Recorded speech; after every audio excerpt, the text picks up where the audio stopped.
Hello, I've done a submission on the oversight at Oranga Tamariki bill, but it's unable to be found online. I'm not sure why. But here we go. I'm going to read it out for you here. Wow, another entity the government wants to ruin. Willfully ignore countless taxpayer-funded reports and put it all in another overly ambitious, unnecessarily complicated framework that is not centred on child rights, best interests or their well-being. Yet another hastily cobbled together piece of legislation with little to no consultation with the people this bill concerns and the agencies that service them. The overreaching laws being introduced by this government, steadily and stealthily while the country has been in lockdown, is pointing to allowing strangers easy, unfettered, unquestionable, undeniable rights to our children. Surrogacy takes away the rights of the child, and the mother's not even recorded. Adoption takes away the rights of the child. Anyone can have a child these days. Conversion therapy takes away the rights of the child and can prosecute and jail parents and therapists for disagreeing with information. Self-sex ID takes away the rights of both women and children. These laws all suggest the New Zealand Labour government has joined a cult. And now you propose to get rid of the last and only independent monitoring system that is wholly and completely child-focused. Why could that be? It will be an unmitigated disaster to remove the Children's Commissioner. They are vital in their role to protect children. The outcome for children in state care, of whom 59% are Māori, is not a rosy picture. How many children self-harm while in state care? How many children are abused while in state care? How many children are neglected while in state care? How many children commit suicide while in state care? How many? Too many. 82% of homeless have some form of state care behind them. The proposed changes will make it impossible to monitor effectively, consistently and honestly. This will also allow coercive interdepartment collusions showing a lack of transparency, integrity and clarity. This will also ensure that said government department cannot be investigated, and this hardly instills public trust and confidence in the government.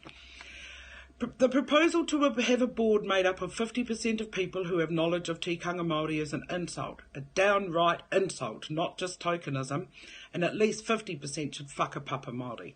I have knowledge of many other cultures, however, this does not make me those cultures. This board will be able to sit there and effect no change with less powers. This board will also be able to be stacked to suit the current leader of the day's personal agenda. Running alongside the ERO within a government department will be solely focused on the OT structures and machinations as opposed to being focused on the wellbeing, interests and safety of the child. Convert the Office of the Children's Commissioner, in essence, means remove all safeguarding for children. Shift responsibility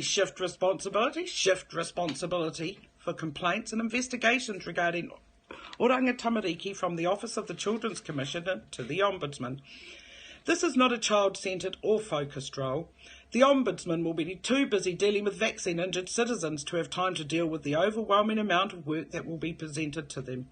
Utilise the reports that have been provided over the years. Implement them. Effect change slowly to have lasting and meaningful outcomes. Reinventing the wheel is unnecessary and more waste of taxpayers' dollars. How many new government departments will be born of the totalitarian regimes this government is implementing against democracy? A state-run country also has other names: communism, fascism, socialism. Is this where the sum of these law changes are all hurtling towards? I see this proposed scenario as being an infringement against children and their rights and deliberately creating an unsafe, unmonitored and ultimately a disaster waiting to happen. Shifting responsibility from one disinterested desk to another. Pass the buck. Wasn't my job. I've been on leave. I sent that to so-and-so. My server's been down. When did that change? Was there a memo about that? I never realised it was serious. Etc., etc. I say again, utilise the many reports that have been provided and fix the failings which have been identified and use the solutions given. Charging ahead with half-baked ideas and no idea what it will entail will only harm and make vulnerable children invisible in a set-up-to-fail system, which is what this bill is proposing to implement. I do not believe this Labour government has done due diligence on any law passed since it has come into power. I have no confidence in a government who believes women have a penis and boys can have a period. Has one select committee listened to the citizens, even when an overwhelming majority have been against any proposed bill? Thank you. So that was my submission to the Oranga Tamariki bill. Thank you. Bye.